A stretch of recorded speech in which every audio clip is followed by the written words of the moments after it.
What if I told you there's a woman who built a multi-billion-dollar empire from her kitchen table, only to have her own husband steal the credit and throw her away?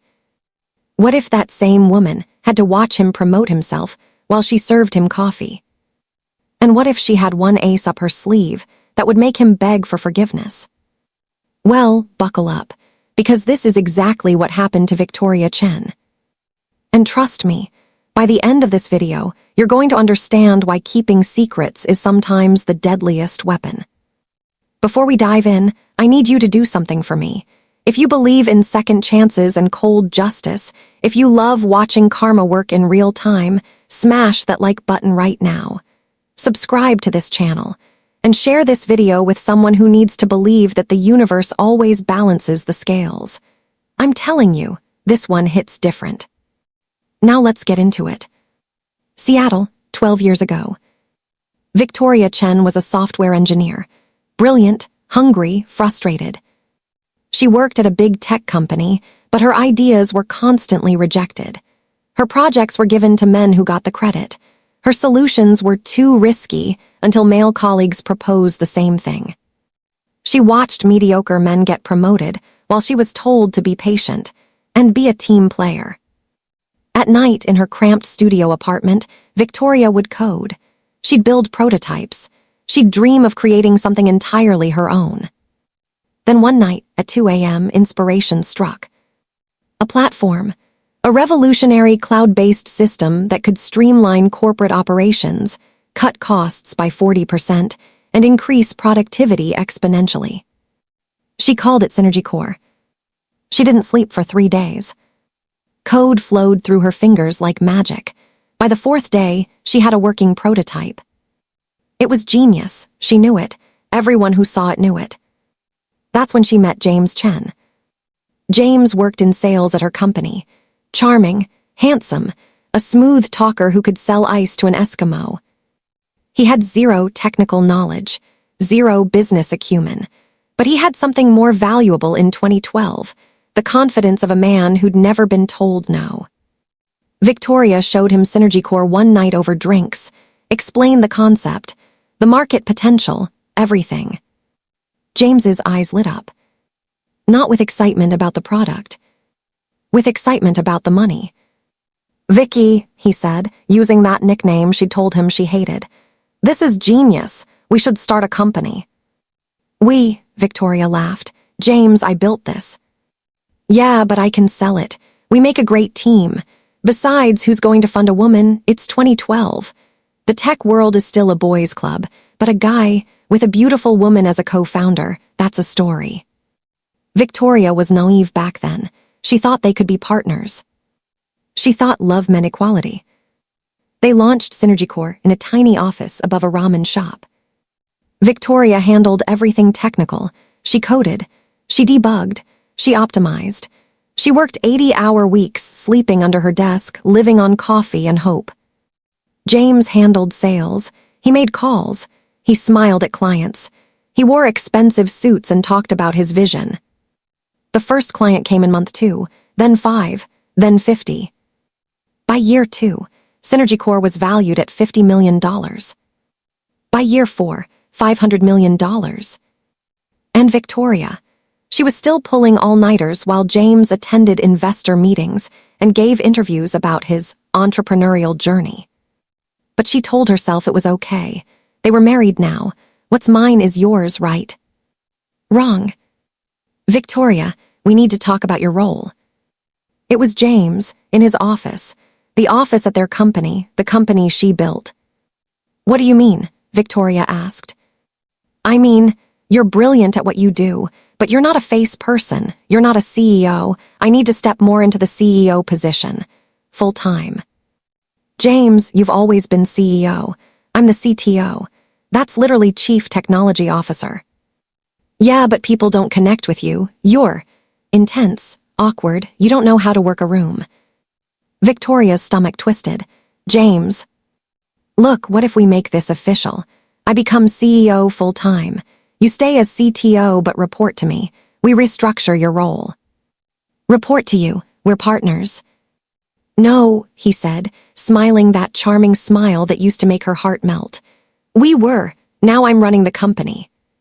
Over the next year, James systematically pushed Victoria into the shadows.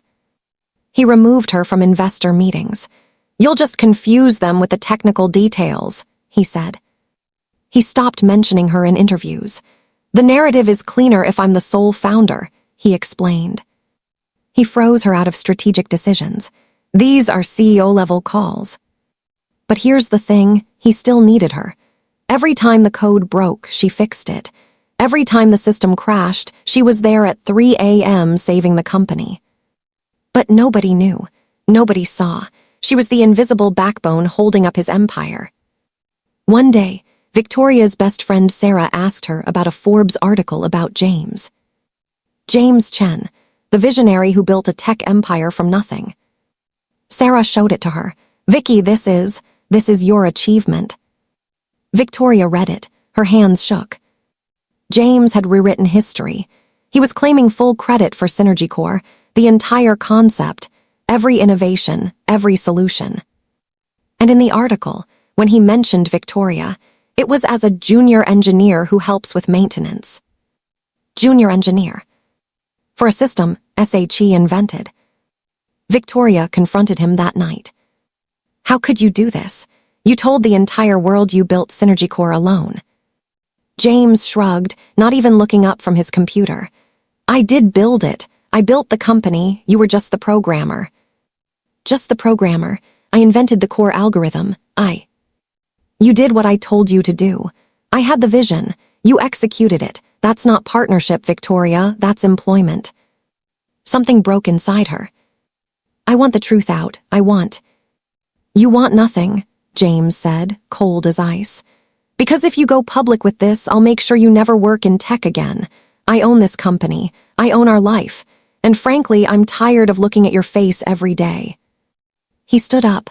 I'm done with this marriage. You're boring. You're exhausting. You don't fit with who I'm becoming. Who are you becoming? Someone who's going to be a billionaire. Without you. He walked out. The next morning, Victoria came to work to find her access codes disabled. Security escorted her from the building. A letter from corporate was waiting when she got home. She was terminated, effective immediately, for underperformance. Within days, James announced he was divorcing her. He'd already been seeing someone, Courtney, a young marketing executive at the company, 26 years old, model pretty, willing to laugh at his jokes. The papers gave him custody of the narrative. The woman, Victoria, faded into the background of his success story. For 2 years, Victoria lived in a state of shock. She'd given everything to Synergy Core, her time, her creativity, her genius. And it had been erased. She watched from her small apartment in Seattle as James became more famous, more powerful, more celebrated. He married Courtney in Bali. Vogue covered it. He bought a $40 million mansion in Los Angeles. He gave a TED Talk about visionary thinking and following your dreams. Every time she saw his face, it felt like a knife wound. She wanted to scream, to expose him, to tell the world the truth. But she was too broken, too tired, too scared of the power he wielded. So she did the only thing she could do. She disappeared. She stopped checking the tech news, stopped following her old company, stopped believing in fairness. She got a job at a small coding boot camp, teaching beginners how to write basic software. It paid $40,000 a year. She lived in a 1-bedroom apartment, ate instant noodles for dinner, wore the same clothes for a week before doing laundry. And every night, she felt like a ghost. Until one day, a student asked her something that changed everything. Ms. Chen, why do you teach here? Your resume shows you're incredible. Why aren't you at a major tech company? Victoria was about to give her standard answer when something shifted. Why was she hiding? Why was she letting shame keep her small? She wasn't the criminal. She wasn't the thief. James was. And yet here she was, acting like she had something to be ashamed of. That night, Victoria opened her old laptop. She found the archived emails, the original code with timestamps showing her authorship, the patent filings with her name listed as primary inventor, messages between her and James from the early days where he explicitly credited her. All the proof she needed. But more than that, she realized something. She wasn't going to fight him in court. She wasn't going to go to the media. She was going to do something far more powerful. She was going to become more successful than him. Victoria quit her teaching job. She took her savings, $40,000, and started her own company. She called it Chronotech. A new platform, more advanced than Synergy Core, faster, cleaner, more elegant. She worked 18-hour days, coded in coffee shops, pitched to investors from libraries. The first few months, nobody invested. She was a divorced woman with a failed career. Nobody wanted to take a chance on her. But she didn't stop. She built a prototype, then a beta version, then a finished product. She launched it on Product Hunt. Within 24 hours, it was the one product. Venture capitalists started calling, not because she was charming, not because she had a cute backstory, because the product was objectively superior. She raised $5 million in her first round, $20 million in her second. By year 2, Chronotech was valued at $200 million. By year 3, $1 billion. And nobody, including James, knew it was her. She used a different legal name, V. Chen Industries. No photos on the website, no interviews, completely anonymous. Meanwhile, James's world was getting shaky. Synergy Core had stopped innovating. Without Victoria's genius driving the platform forward, it was becoming obsolete. Younger companies were eating their market share. Chronotech in particular was destroying them. James kept trying to innovate, but he wasn't an engineer. He'd become dependent on Victoria's mind, and he'd thrown it away. His board was getting nervous. His stock was tanking. Investors were pulling out. And then, the ultimate humiliation came. A journalist contacted him. She was writing an expose about tech industry theft and plagiarism. She'd been digging into Synergy Core's origins. She'd found emails, patent records, testimony from old employees. The truth was about to come out. Victoria had nothing to do with it. A real journalist, doing real work, had uncovered the truth. James tried to settle with her, offering money to kill the story. But she was a journalist. She wasn't interested. The article dropped on a Tuesday morning. Synergy Core CEO James Chen stole technology from wife. Court documents reveal. By noon, it had gone viral.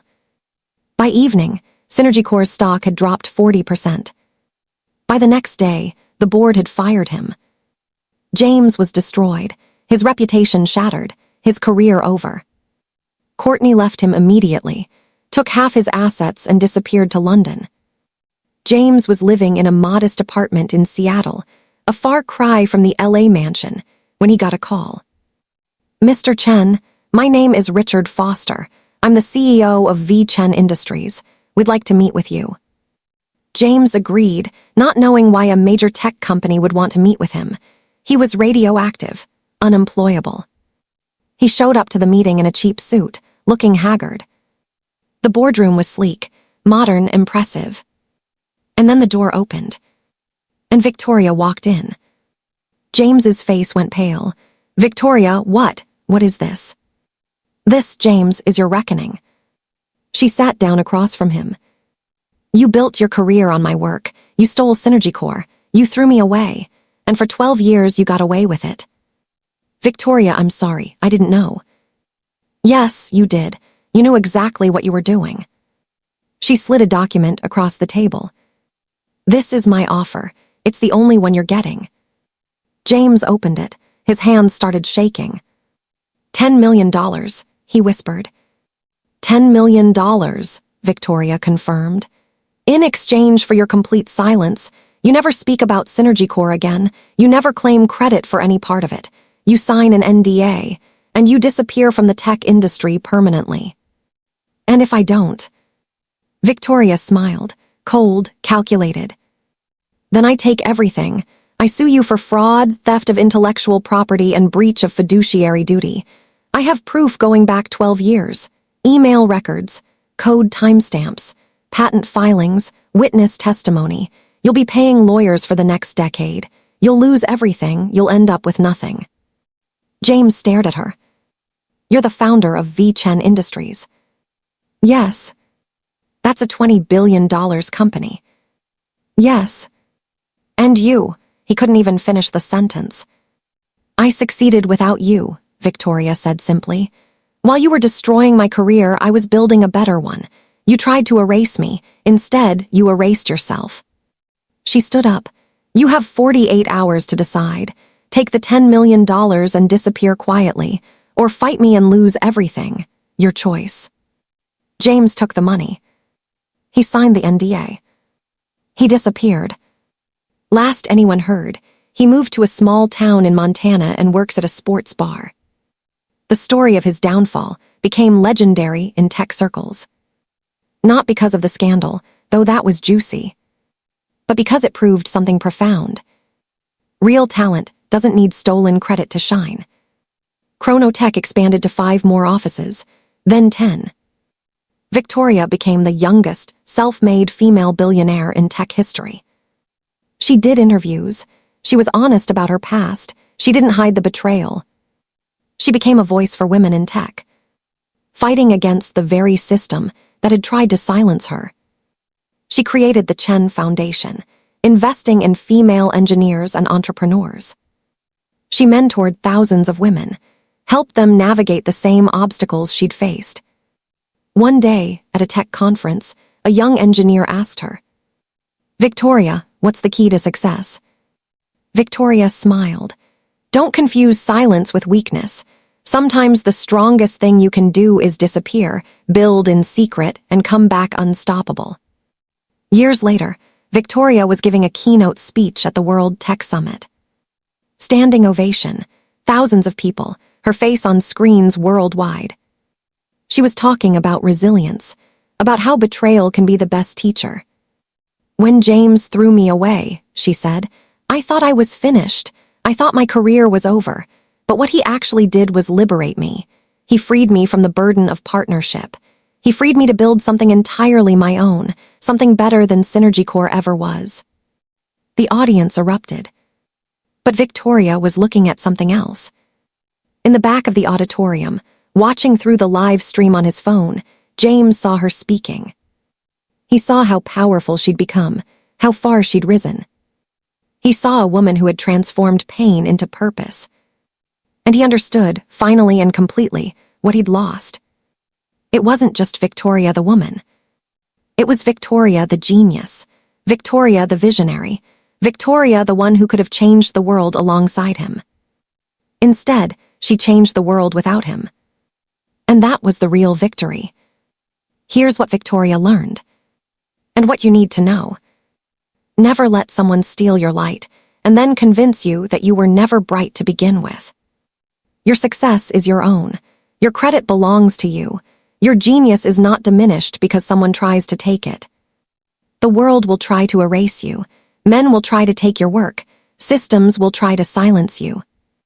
But if you stay true to yourself, if you keep building, if you refuse to let shame keep you small, you will rise, and you will rise higher than your oppressors ever dreamed. Victoria didn't need to destroy James. James destroyed himself. She just got out of the way and built something magnificent. So here's my question for you. If you were in Victoria's position, would you have revealed yourself during his downfall? Or would you have stayed hidden? Drop your answer in the comments. I want to hear from you. And if this story inspired you, if it made you believe that your pain can become your platform, hit that subscribe button. Share this video with a woman who's been told she's not enough, because she is. She always was. Remember, your comeback doesn't need an audience. Your success is the ultimate revenge. I'll see you in the next one. Stay brilliant, stay unstoppable.